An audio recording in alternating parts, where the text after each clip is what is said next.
তবে আপনারা দেখতে পাচ্ছেন যে ফ্লেম কিন্তু আস্তে আস্তে কমতেছে। এখানে আমরা শক্তি বাড়িয়েছি। এখানে আমাদের যেই ইউনিট গুলো ছিল আমরা আরো 2টা অলরেডি কাজ শুরু করেছে, আরো 2টা আছে। আমরা 16 থেকে এখন ইতিমধ্যে প্রায় 20টা ইউনিট কাজ করছে। আপনারা দেখতে পাচ্ছেন, চারিদিকে গেলেই আপনারা বুঝতে পারবেন।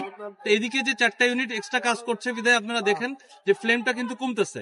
সুতরাং এই পূর্ব এবং উত্তর দিকের ফ্লেম যদি পড়ে যায়, এবং আমরা তাহলে বলতে পারি যে আমরা পুরো আগুনটাকে কনফাইন্ড করে ফেলেছি। কনফাইন্ডের পরবর্তী স্তর যেটা আপনারা খুঁজে খুঁজে বের করতে হবে কোথায় কোথায় আগুনের সোর্স রয়েছে। এটা যখন আমরা নিশ্চিত হব তখন আমরা নিয়ন্ত্রণ দিতে একটু সময় লাগছে, কারণ বুঝতে পারছেন যে সীমাবদ্ধতা প্রচুর। মানে এক এক করে সীমাবদ্ধতা বলি, যেমন আমাদের গাড়ি আসতে পারছে না সবগুলোই, আমাদেরকে এই বিশাল এরিয়াতে বিভিন্ন বড় বড় লাইন জোড়া দিয়ে দিয়ে আমাদেরকে এই আগুনের কাছে পৌঁছাতে হচ্ছে। এবং এখানে প্রচুর পরিমাণে আপনার ক্রাউড রয়েছে, যে কিছু আনরুলি ক্রাউডও রয়েছে যারা একটু সমস্যা করছে, কিন্তু এই আইন শৃঙ্খলা রক্ষাকারী বাহিনীর সাথে একটু টাসেলও হচ্ছে ছোটখাটো, তো সমস্যা নেই। তারপরে আমরা কাজ করে যাচ্ছি, আমাদের কাজে সহযোগিতা করতে যে আবার অনেক পাইপ কেটে ফেলেছে, আপনার জোড়া খুলে ফেলতেছে, এরকম কিছু কিছু সীমাবদ্ধতা রয়েছে। তবে আমরা কাজ করে যাচ্ছি। আমরা আশা করছি যে আগামী 2-1 ঘন্টার মধ্যে ইনশাল্লাহ আমরা হয়তো একটা ভালো খবর দিতে পারবো। তবে এটা এখনো কিছু বলা যাচ্ছে না, কারণ এই পূর্ব এবং উত্তর দিকের আগুনটা এখনো ফ্লেম দেখা যাচ্ছে। পানির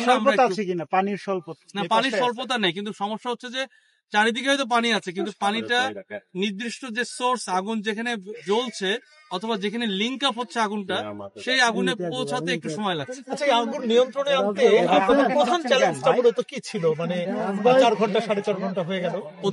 প্রধান চ্যালেঞ্জ হচ্ছে আমরা যদি শুরুতেই আমরা দ্রুত পৌঁছাতে পারতাম, কারণ আমরা প্রায় যখন এখানে পৌঁছাতেই আমাদের প্রায় আপনার 30 মিনিট 35 মিনিটের বেশি সময় লেগেছে প্রথম ইউনিট, যেটা আমরা প্রথম ফার্স্ট রেসপন্ড।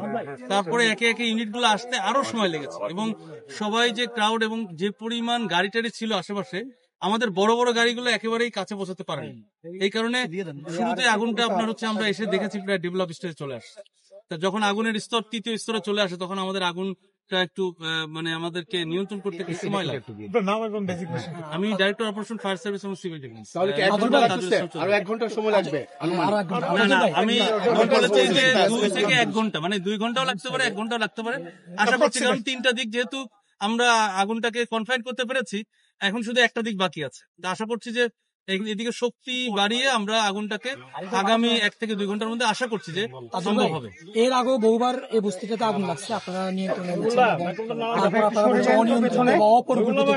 সংযোগ রয়েছে। আমরা এই আলোচনাগুলো আমরা লাস্টে যখন আপনার সম্পূর্ণ বৃদ্ধি, তখন আমরা এই বিশ্লেষণগুলো বিভিন্ন জায়গায় ঘুরে ঘুরে দেখছি।